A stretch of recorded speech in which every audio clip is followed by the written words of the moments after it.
an insightful idea that takes the center stage and the conversation that gets beyond the headlines to explore the lasting impact of political decisions. Big Talk got you covered. From policy debates to geopolitical insights, from thought-provoking discussions to actionable insight. What is the real responsibility of government? Big Talk delves deep into the heart of the matter. Join us weekdays on global televisions from 6:30 p.m. for a reverting journey into the heart of politics, where we dissect issues shaping our society.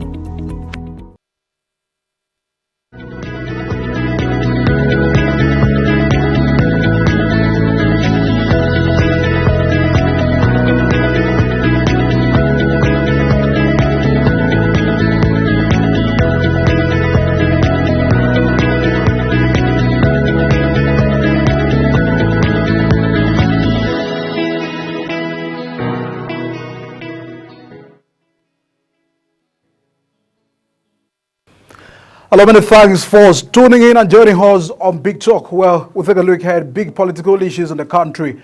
Let's begin by telling you that the Labour Party faction led by Julius Abure says all its tickets ahead of the 2027 general election are open to all qualified Nigerians to contest.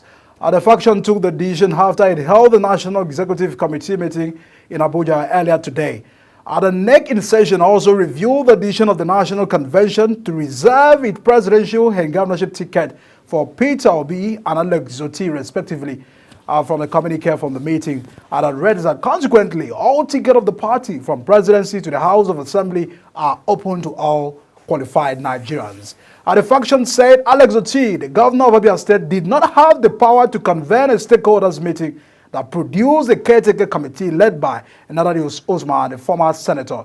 The NEC in session noted that Governor of Abia State, His Excellency Alex Otti, who convened the meeting, did not have the power within the party's constitution as provided in Article 14 of 4B, gives the power to call meetings only to the National Secretary with the approval of the National Chairman, the letter read. Also, the session further reiterated that the Governor Alex Otti does not have the power to call his ward executive meeting without the approval and consent of his ward chairman. That's a big issue and concern coming from the Labour Party, where a whole lot of stakeholders from the Labour Party are reacting to all of these issues. And Abure is saying to Peter Obi, we are not reserving any ticket for you for 2027. If you are against me, I am against you. A whole lot of fight and concern coming from the Labour Party. But we're still keeping our eyes to know the end of all of this drama. As some says, Abure, your time is over. Can you please vacate? But Abure is saying, and he's insisting that I'm the chairman of the party. And NLC have also knocked on Abure, calling him to also vacate the office. But it looks that Abure is also having some grounds which is insisting that the right process must be followed duly before he can vacate that office. And that is the conversations and concern coming from the Labour Party and a whole lot of issues. It's been some days and heading to a week where the NNPC had reviewed the prices for the fuel. And many Nigerians are still reacting to the economic challenges confronting the nation. There have been also a call and conversation of the president to understand the reality on ground. Some says it looks like government disconnected from the people. They do not understand the pulse of the people and the concern of the people. From the other end, government has also reiterated over and over again that is the best policy to take. I mean, at the time like this, understanding the fact that it has a future ambition in turning things around in the country. But however, we're still having to understand that this has trickled a whole lot of sector. In the transportation sector, transport has increased at over 50%. In every sector today, many Nigerians are saying the hardship is too much. But how do we understand the renewed hope agenda of the president? How do we get to understand better that things are working for good, and what the president, the intention of the president is having for us is for the better? Tonight on the program, we'll be looking at that issue. We'll also get to the People's Democratic Party, where some stakeholders of the People's Democratic Party are saying that our regime has done better to the country compared to what All Progressive Congress APC are currently doing. So we'll look at that issue also tonight on Big Talk. It's a lot of big conversation tonight. So sit tight and watch us as we get to unravel some of this conversation. After this break, we'll dive into the issues. Please stay with us.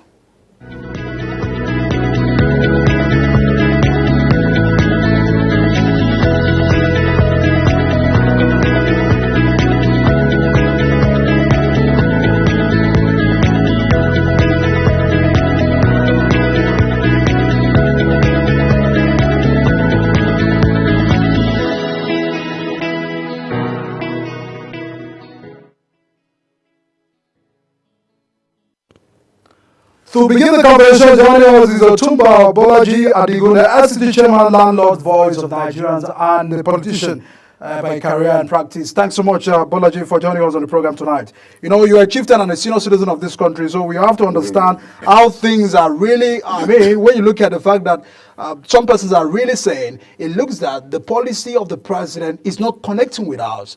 And from your own assessment, do you feel that what the president is, the journey of the president is different from the route of Nigerians? Because Nigerians are saying, at what cost should we sacrifice subsidy removal? At what cost should we have to pay over 1,000 naira to buy a liter of fuel when we own crude, where we understand that we have oil enough, that we're supposed to buy this product at a lesser product? So these are the questions Nigerians are asking. How do we begin to explain this? Well, thank you, good Nigerians. I think we need us to be talking on this issue, but we only pray that the government will listen to our plate. Number one, I will start with the suffering is getting out of hand. Well, the problem lies from the first pronunciation of the fuel subsidy being removed, automatically unexpected. I think the federal government has a little bit of fault on that area. Because during the campaign, I actually agreed, the PDP accepts that there will be subsidy removal. APC agreed on that. Labour agreed on that. I think only one of the candidates, I think the SDP or something like that, disagree with that. But everybody has the ways of managing it. I think the first thing that I saw that the APC did was they mismanaged that statement, fuel subsidy remover. Before you remove something, I think we all traveled abroad. We know what is happening all over the countries. There are things that are being subsidized by the government. I want to take a chance today that what are we subsidizing in Nigeria? Nothing. And that's why you can see the cry is so heavy, because the average man in the village uses tomato grinding. He uses 4 liters of fuel. And then if vulcanizer uses fuel, just a liter. Those days, we used to pump our fuel, our tires for just 50 naira, 20 naira. Today, a tire is being pumped for 200 naira. To start with that. And look at the little things that we are having within the communities are not being subsidized. Go to the hospital today, you buy Panadol by yourself. Transportation that is supposed to be kept, that is supposed to be on ground to assist, like we do, we travel abroad, you see many things that is happening there. You will see an MD of an organization jumps his car at the garden and join tube or train. We don't have this. It is now we're just trying to struggle. But like you said, and like the president said, it's just for a time. And he has never come out to say, by so December, this year, it will be over. Because that is because we are saying endure. For how long can you endure? That's the issue. People are dying. That's the issue. What Nigerians are saying. People are dying. That there is no time frame for some of this policy to come to fruition. So the interaction is not enough by even the federal government, because they're supposed to have what is called interactive section with even the grassroots, so that you give them the comfort. For example, now from Yanya, from just Yanya to Kubwa now, it's 1,400. How much is my salary? How much is the poor man's salary? And you are not saying there should not be corruption? This is a room of making corruption. Because when you cannot go to your office, you cannot attain the bills in your home. When something comes up, you want to findle to make up, and the person will be punished. So I will believe that the government needs to work holistically as quickly as possible to get to the masses.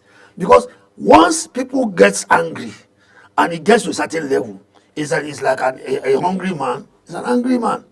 Some now have even cut their food to carry food from home and just once a day. For how long can we do that? Transportation is not available. Most of the vehicles too are granted. Everybody, when you enter a motor from AYA going to Kubwa, before it gets to Kubwa, he dies 2 times in it because he cannot afford to buy EGOL to service his car.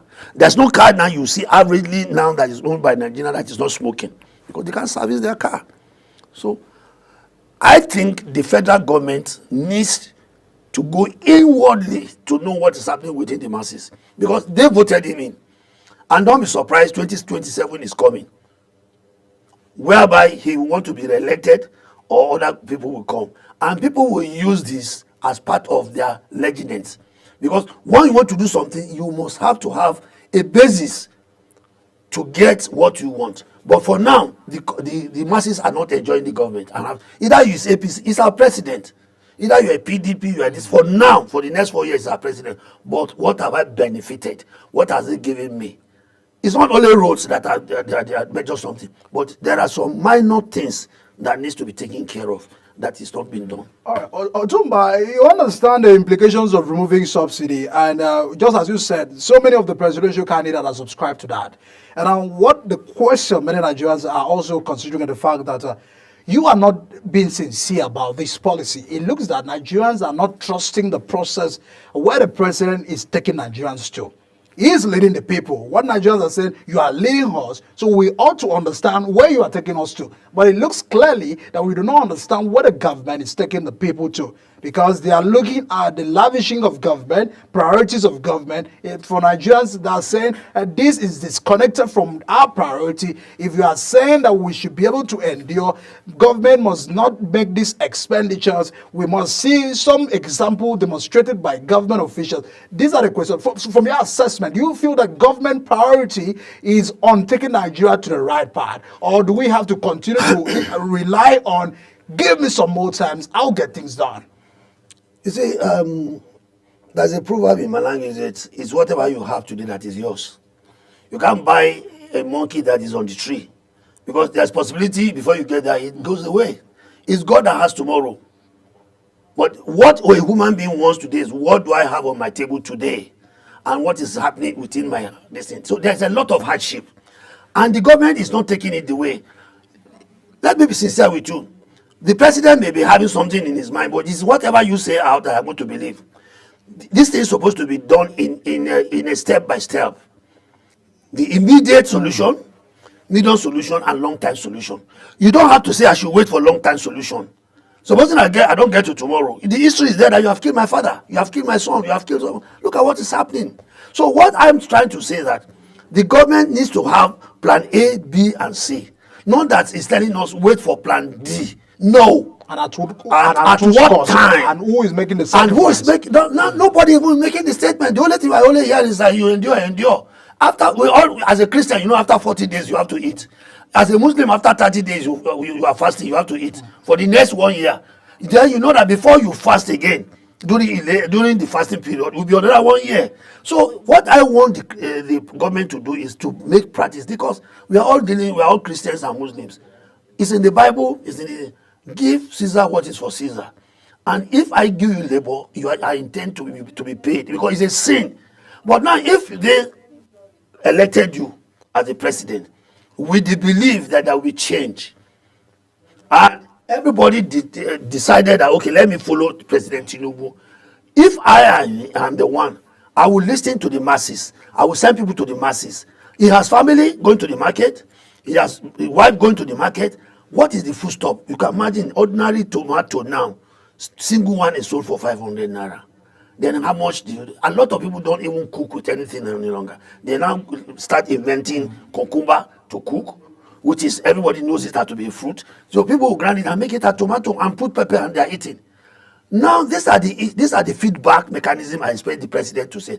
If I have promised you cake, I should be able to give. If I can't give you a full cake, actually you should be able to have taste of a cake. But now we are not having taste of anything, and the president is not seen as bad as anything. And like you said, they said charity begins at home. I should expect the president of this nation to sacrifice one thing. I remember during Obasanjo's period, he said all exotic cars are cancelled. Everybody's to go on 505. The president himself was using 505. No person. But today, the cost of Jeep is how much? And now you are not buying to some senators, buying to these, whereas your own people that elected you as the president are not even getting even ordinary akara that is being molded. Those days we used to buy 100 naira akara for 10. Today is one that is 100 naira. And even you will share it just to have the taste of what you go to eat. So the country is in a mess. And I believe the presidency and other people that are surrounding him, let us tell ourselves the facts. Because time is going, and it is only, like I mentioned, it's only God that can bring all this. But whatever you give me today is mine. Whatever you give me tomorrow is mine. And if I happen to meet next tomorrow, it's still God's doing. But give me what I want today and be satisfied. I'll be able to say, thank you, Lord. But a lot of people, instead of praying, they are cursing. And as a citizen, especially our culture does not allow that. Because when you see, you go to the media, it's not by, I say, everybody is saying his feelings. And some people will get to say that I am so, I'm doing so, please come and arrest me here now. If it's military, they will go and arrest him. But because of the community and the civilian something. But that talking has a weight. And I'm sure the media crew should know what I'm trying to say. There are a lot of advices that they need to give the president. The president may mean well, but for how long will we wait? Let us take these things into the community and tell them, so don't worry, now October 1st has gone, 2nd October is coming, so the 3rd October is now going to be for campaign. So what are you going to say? How are you sure you are coming back to fulfill what you have done? Why not do what you can do today and wait for tomorrow? Is it true that on the hike of this fuel, I mean, if we go to the market, things are high in the market? We don't need to be told. Everybody knows that. Things are high on from the commercial, because they have to convey their products. Suppose it now, ordinarily going to Lagos now, maybe it's about 40,000 or 35,000 naira. And you want to bring ordinary crayfish from that place now. Anything you carry now, apart from your clothes, you have to pay for it. It's coming back to the end users.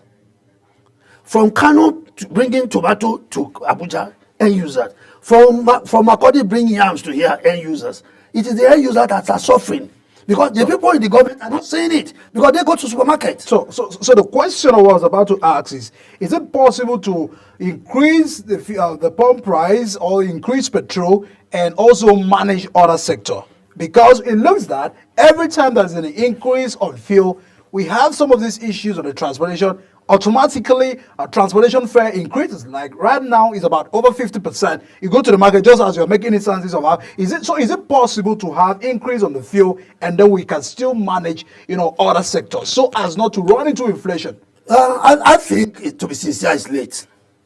Why I said it's late is that you don't put the how will I call it, the cart before the horse. This is supposed to go parisu.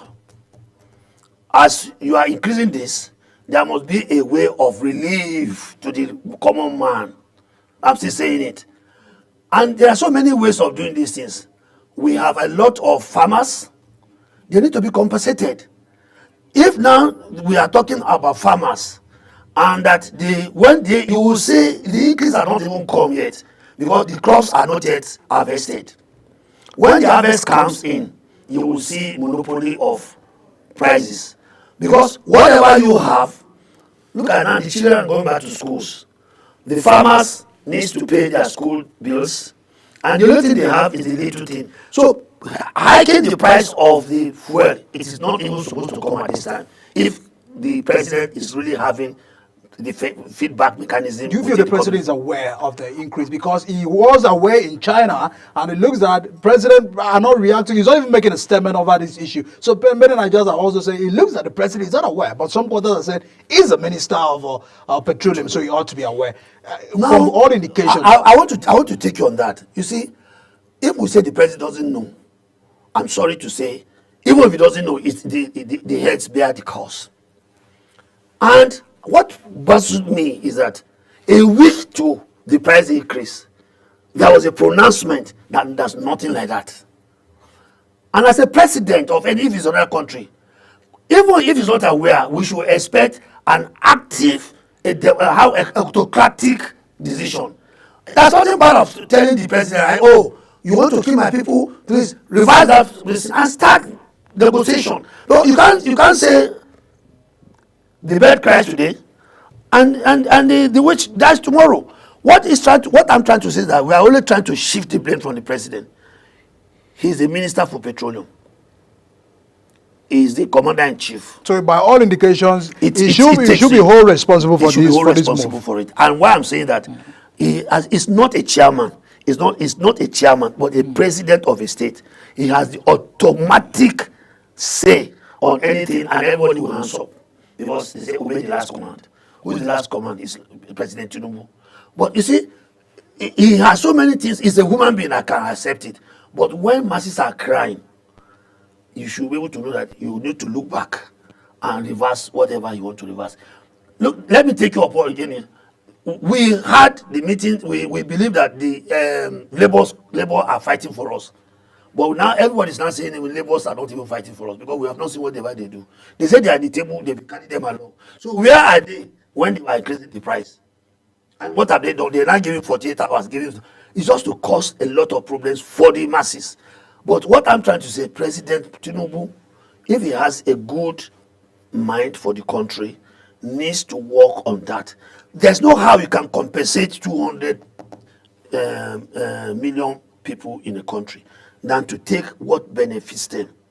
And I can bet you 75 of this country is the masses, the less privileged ones. So there are people who are enjoying and not feeling anything. Like we're talking about roads, you see people with jeep. While you are going with your tuke, you see somebody with jeep and just go gru. Because it's not his money, he doesn't feel it. So now, many Nigerians are not believing that we are having that better times. It's shown. It's shown. They want to survive now. They said the Sunday that will be sweet, you will see it from Friday. Because you see people going to the market, buying tomato, buying this. But what have we called? As I'm coming today now, it's a public transport I enter. Because my motto, I discovered that it's better for me to go on public transport than even buying fuel. So are you saying that I should go and sell my motor? Even if I want to sell it, nobody's ready to buy it. And I don't have money to buy even a less price. So I'm suffering. The other people are suffering. I can imagine. I think there's a state I saw on the radio, on the television last week. They all abandoned their vehicle and started trekking as part of their suffering that they let everybody see. If you are going to say drop and see. So what I'm trying to say that let this come to a certain level of that stage whereby such things will be happening. I don't believe in rascality. I don't believe in demonstration, but let us have a dialogue. And what I'm expecting, like I saw on some media that there may be some changes, is better for the president to have feedback mechanism from the community. Once he has that one, he's able to have a first class. He can mix people, can bring a Yaloja, bring organizer, bring this, and make them a team. Every month, let me have what is happening within the market. But everybody that's in the air condition, that is glass up, can tell you everything is going on well, because somebody that is in the car and the person that is on the umbrella and the coat will know which one will know that the rain is falling. The man in the umbrella, because he's having the sound and water is touching, but the man on the glasses in the glass house is not even feeling it. Sometimes you just go as it didn't rain today, you'll be surprised. So what I'm trying to say is that it's good for any person, and I am still wondering why our so-called senators, our so-called ministers, voluntarily, you can say, okay, I'm dropping so to subsidize for the community. Nobody has done it. Each time they come, they speak English, this is not enough, this is not enough. But we all know it's a lie, because the allowances are even more than their salary. We're not talking of the basis, but the other allowances that is coming up. Somebody is having 27 workers and he's being paid every month. And go to his house, he's only having his brother and his wife. And where is the other money? Community, this thing is there. They'll say they're having community, they have their name calling it, constituency management. Nothing is done. And who is querying them? The only thing I can say is that this local government or not autonomy may bring good things to some areas, because there will be fear of God, because everybody can now see and they cannot know what any person wants. So what I'm trying to say is that all I'm still saying that there must be a feedback mechanism. And the people are not enjoying the present government. Either it's APCO, but we are believing that it's Tinubu that is the president. And what can he say? Because like you said, tomorrow will be nice, If I don't eat today and I die tomorrow, and they bring me jollof rice next tomorrow, who will eat it? It is the ants that will eat it. Thank you very much. Otumba, this issue is not just on economy. It looks at accommodation is also on the high side. And our FCT chairman of landlords, I also want your reaction on that. Why are we having accommodation increase, right, when we understand that we are already passing through a lot? Are you having to buy, are you buying or renovating your houses? Because these are questions Nigerians are asking. Are the landlords renovating their houses every year or every month? That now that there is an increase on the petrol, it looks that some landlords are saying next year rent has to be increased. Good. It's a simple answer. We all go to the same market. And that's what I'm saying. The government does not have a feedback mechanism, which is very, very important. Look at the price of cement. Well, you're not building your house. Some of the houses we have are not on the new rate. Okay, let me tell you, let me shock you. A drum of paint, if you don't build, you renovate. Am I right? And if you don't renovate, the toilet may be filled up. Sometimes the tenant are the one fixing that. Sometimes, but that's what we are working on. There are rules, there are things that the tenant face, there are things that the landlord face. These are the things we are trying to balance. By me coming in, I'm trying to let you know what is supposed to be done by you. Because your children cannot go and carry chalk and start writing on the wall, writing ABC on the wall instead of the signboard. And you not say I should come and paint. You should know that's bad. And there should be a time limit, because the way you live in somebody's house, that's the way you go to live in your own house. So what I'm trying to say is that this thing is too balancing, because the same landlord you are talking has children in the school. The school fees has been increased. He has to pay. The same fuel is going to buy to take the children to school. The fuel has been increased, unannounced.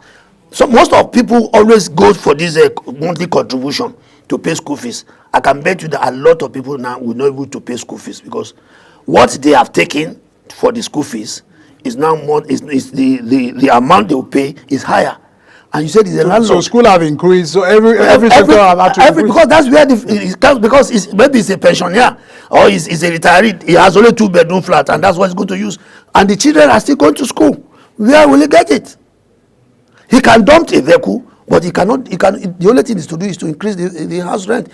And where the problem comes again is from the salary increase. Because once a salary increase is done, the house rent too, they'll say, I have to take my own 10% too, because that's where I get my pay. So all these things, I think there are ways of balancing it to make it equal.